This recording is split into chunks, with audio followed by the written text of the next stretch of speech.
नवरात्रमध्ये फक्त माता भगवतीची सेवा नाही करायची मित्रांनो, यासोबत माता भगवतीचा आदेश वर्षभर पाळणाऱ्या व जगदंबेच्या सेवेत तत्पर राहणाऱ्या हनुमत आणि भैरव यांची देखील आपल्याला वर्षभर सेवा पूजन करायचं आहे। त्याचसोबत नवरात्रीमध्ये यांचं विशेष पूजन काय करायचं आहे जाणून घेऊया। अहिल्यानगर काळमाता तुळजाभवानी देवस्थान पोखर्डीवरनं मी भैरव रक्षा व भैरव सेवा आणि हनुमत सेवा मी तुम्हाला थोडक्यात सांगत आहे। काल भैरवाष्टक व हनुमान चालीसा हा सर्वांना माहितीच आहे, परंतु या कालावधीमध्ये भगवान भैरवाला पंचमीपासून आपल्याला याग सुरू करायचा आहे।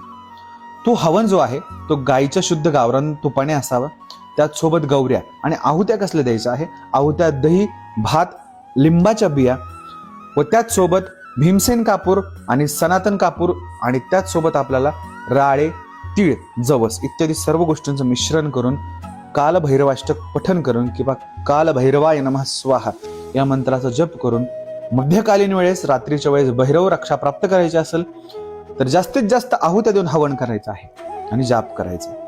ती जी राख आहे ती दसऱ्याच्या दिवशी आपल्याला एकत्रित करून चाळून घ्यायची, त्याच्यातली थोडी राख तावीतमध्ये टाकायची आणि त्याचसोबत बाकीची राख जी आहे ते आपल्याला रोज कपाळाला धारण करायची आहे।